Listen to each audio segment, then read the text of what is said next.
Hello children, today we are reading Mr. Uppity, which is book 11 of the complete Mr. Men collection by Roger Hargreaves. And I have my usual friends with me, Sean the sheep and Molly the mummy with her little baby, Bear. So everybody get cosy and tucked up and the story of Mr. Uppity shall begin.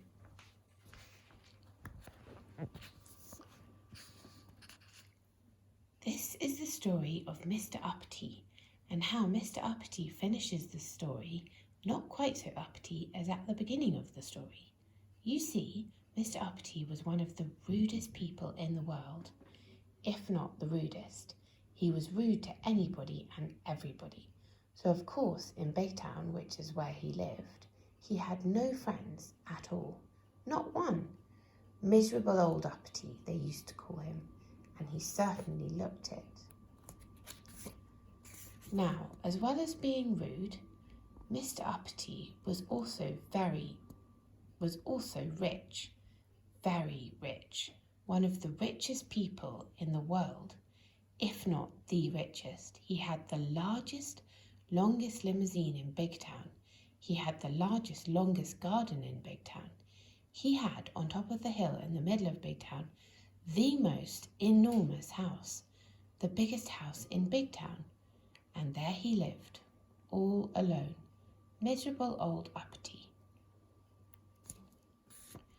One day, Mr. Uppity was walking in the gardens of his enormous house when suddenly he heard a voice, a little voice. "Hello," said the voice. Mr. Uppity looked, and there, in one of his hundreds of flower beds, was a goblin. "Aren't you going to say hello to me?" asked the goblin. "Go away," said Mr. Uppity rudely. "Oh, I know who you must be," said the goblin. "You must be Mr. Uppity, who's rude to everybody." "Humph," sniffed Mr. Uppity rudely. "Well, I know somebody who wants to meet you," said the goblin, and skipped off the way goblins do. "Come on," he called over his shoulder. Mr. Uppity's curiosity got the better of him. He followed. "In there," said the goblin, pointing at a small hole in a tree. "Don't be silly," snorted Mr. Uppity. "Oh, I'm not being silly," said the goblin. "Yes, you are," snapped Mr. Uppity. "I can't possibly get in there." "Ah!" smiled the goblin, and then he said a magic word known only to goblins, which sounded like wobbly gobbly gook or something like that. Suddenly Mr. Uppity started shrinking. He shrank and he shrank until he was exactly the same size as the goblin. "Turn me back to my proper size at once," spluttered Mr. Uppity in a rage. "Shan't," grinned the goblin. And so saying, the goblin climbed through the hole into the tree. Poor Mr. Uppity didn't know what to do, so he followed him. Inside the tree there was a staircase going down and down. Do you know where it led to? It led directly to the kingdom of the goblins. That's where. "I demand to be taken immediately to whoever is in charge," said Mr. Uppity angrily. "Oh, you shall, grinned the goblin, and he led Mr. Uppity through the streets of the kingdom of the goblins until they came to a palace. "Halt! Who goes there?" cried the goblin sentry at the gate. "I have brought Mr. Uppity," said the goblin. "Oh," said the sentry and smiled. The goblin and Mr. Uppity passed through the gates and into a courtyard and through some more gates and along a long corridor and through some large gold doors and into a huge room. There, sitting on a gold throne, was the king of the goblins. "Your Majesty," announced the goblin, bowing low, "may I present Mr. Uppity?" "Ah," said the king, "so you're the fellow who goes about being rude to everybody and doesn't have any friends?" "Nonsense," said Mr. Uppity rudely. I can see that what I've heard is true, said the king, looking at the indignant Mr. Uppity.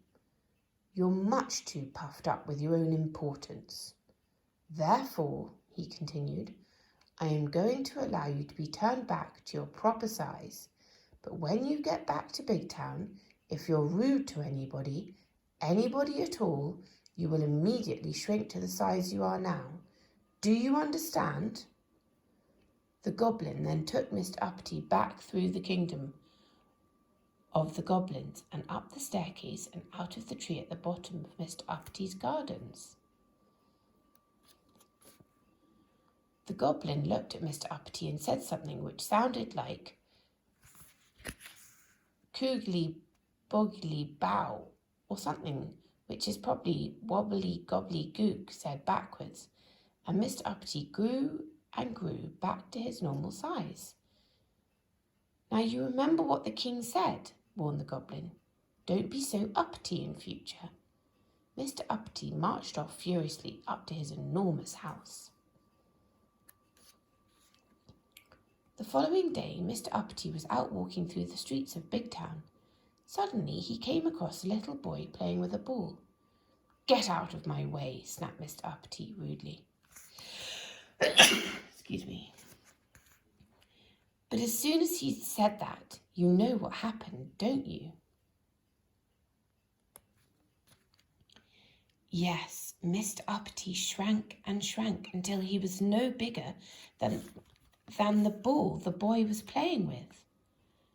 Oh dear, he gasped, and then he thought.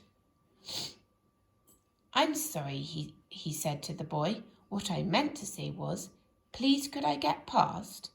Immediately Mr. Uppity grew to his original size, and the boy moved, and Mr. Uppity went on his way.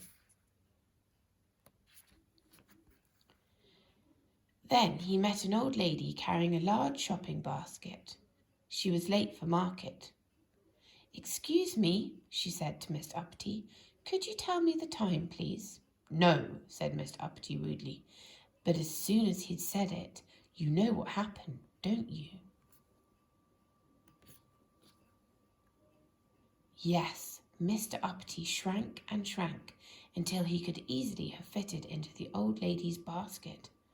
Oh dear, he gasped, and then he thought. I'm sorry, he said to the old lady. What I meant to say was, it's 11:25. Immediately Mr. Uppity grew to his original size, and the old lady thanked him, and Mr. Uppity went on his way.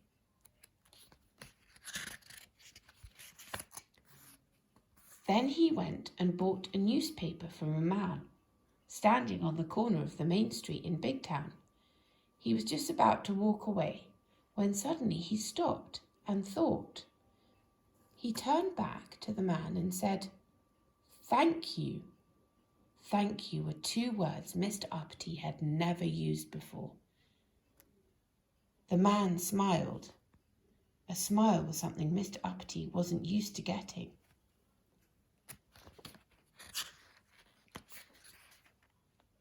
Then Mr. Uppity was stopped by a man who asked him if he could tell him the way to the bank. Mr. Uppity was about to say no when he thought. Yes, he said, and told the man. Thank you, said the man. Thank you were words Mr. Uppity not only had never used before, but were words he had never had said to him before. Mr. Uppity smiled. He felt happy. Happy was a feeling Mr. Uppity wasn't used to feeling. He liked it. And do you know, from that day forward to this day backward, Mr. Uppity is a changed person. He's still the richest person in Big Town, perhaps the richest person in the world, but now he has lots of friends. And he smiles a lot, and he never gets that shrinking feeling. And do you know which words Mr. Uppity uses most of all these days? Please and thank you. So what we'd like to say is, thank you for reading this story. And if you're ever thinking about being rude to somebody, please keep a sharp lookout for goblins. And that's the end of the story today, children. Tomorrow is book 12, and we will be reading Mr. Small. So I'll see you tomorrow. Bye.